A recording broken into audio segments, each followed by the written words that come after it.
آج labour day, مزدوروں کا دن، لیکن اس کا مطلب کیا ہے؟ یعنی ہم جب کہتے ہیں کہ مزدوروں کا دن ہے تو اس کا مطلب کیا ہے؟ اس کا مطلب میرے پاکستانیوں، اس کا مطلب یہ ہے کہ یہ مزدور جو ہیں یہ سب سے محنت کش لوگ ہوتے ہیں. یعنی وہ محنت کرتے ہیں یہ، اور سارا دن ان کی محنت صرف اپنی بیوی بچے پالنے کے لیے ہوتا ہے.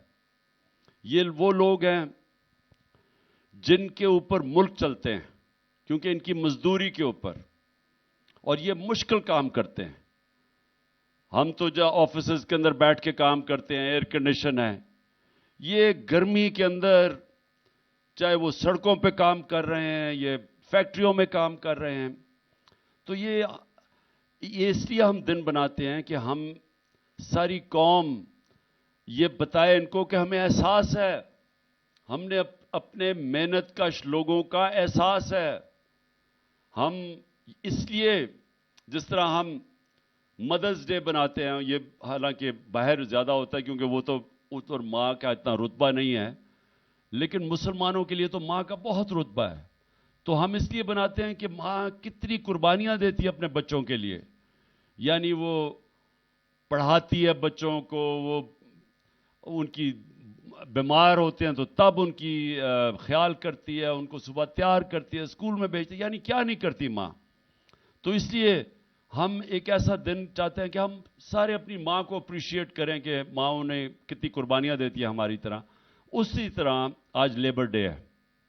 ہم اپنے مزدوروں کو آج اپریشیٹ کرنا چاہتے ہیں کہ یہ وہ لوگ ہیں جو محنت کرتے ہیں، اور جو ان برے حالات کے اندر جب جس طرح آج کل ملک کے اندر جو انڈسٹری بند ہوتی جا رہی ہے، جو ہماری گروتھ ریٹ جس کو کہتے ہیں کہ جس طرح ہماری دولت میں اضافہ ہو رہا تھا، 6% ایک سال پہلے تھا، آج وہ 0.4% پہ آ گیا ہے. تو جب آپ کی گروتھ ریٹ کم ہوتی ہے، جب دولت میں اضافہ کم ہوتا ہے، جب فیکٹریاں بند ہوتی ہیں تو بے روزگاری بڑھ جاتی ہے. تو سب سے بڑا اس کا جو نقصان وہ بیچارے مزدوروں کے اوپر بوجھ پڑتا ہے، بے روزگار ہو جاتے ہیں. میں نے اپنے دور پہ پناہ گاہ بنائی. اب پناہ گاہ کیا تھی؟ ہمیں پتا تھا کہ مزدور باہر سے آتے ہیں لوگ مزدوری کرنے کے لیے، اب وہ پیسے بچاتے ہیں اپنے محنت کے، دہاڑی کے، تاکہ وہ اپنے گھر بیوی بچوں کو پیسے بھیج سکیں. لیکن اب اگر ان کا کھانا پہ بھی پیسہ خرچ ہو رہا ہے، کرائے پہ بھی پیسہ خرچ ہو رہا ہے، کسی جگہ ٹھہرنے پہ، تو ان کے لیے پیسے کم بچتے تھے اپنے بیوی بچوں کو بھیجنے کے لیے. تو ہم نے پناہ گاہ بنائی، اور پناہ گاہ وہ تھی جدھر وہ جا کے سو بھی سکتے تھے، بستر تھا، کھانا ملتا تھا، نہا دھو سکتے تھے وہاں. تو ہم نے اس لیے پناہ گاہ بنائی. مجھے افسوس سے کہنا پڑتا ہے کہ یہ جو موجودہ امپورٹڈ چوروں کی حکومت ہے، انہوں نے بند کر دیا وہ پناہ گاہ، جس کی وجہ سے مزدور اتنا، یعنی جو بھی پیسہ وہ مزدوری کا تھا وہ سب اپنے گھر بھیج سکتے تھے، کیونکہ کھانا بھی مفت ملتا تھا، رہنا بھی مفت تھا، نہانا بھی تھا. تو اس لیے میں صرف بتانا چاہتا ہوں کہ یہ وہ لوگ ہیں جو اوپر بیٹھے ہوئے ہیں جنہوں نے ہیلتھ کارڈ بند کر دیا ہے. آپ یہ سوچیں کہ مزدوروں کے لیے کتنی بڑی چیز ہے ہم نے جو صحت کارڈ دیا تھا، کہ ہر خاندان کے پاس 10 لاکھ روپیہ ہیلتھ انشورنس تھی، ہر خاندان کے پاس، کہ وہ کسی بھی ہسپتال میں اپنا علاج کروا سکتے تھے. مطلب یہ کہ اگر ایک سرکاری ہسپتال میں وہ علاج نہیں ہوتا تھا، وہ جا کے پرائیویٹ ہاسپٹل میں کروا سکتے تھے. یا ڈاکٹرز ہاسپٹل لاہور میں، مجھے ان کے جو سربراہ ہیں ڈاکٹر اصغر، انہوں نے مجھے پہلے 2 سال کی بات ہے، انہوں نے کہا کہ میں مبارک دینا چاہتا ہوں کہ پہلا ہارٹ سرجری صحت کارڈ کے اوپر ڈاکٹرز ہاسپٹل میں ہوئی. عام مزدور نے جا کے اپنی سرجری کروائی، جو کہ پہلے کوئی تصور نہیں کر سکتا تھا. کوئی مزدور تصور نہیں کر سکتا تھا کہ پرائیویٹ ہاسپٹل میں جا کے اپنے دل کی سرجری کروائے.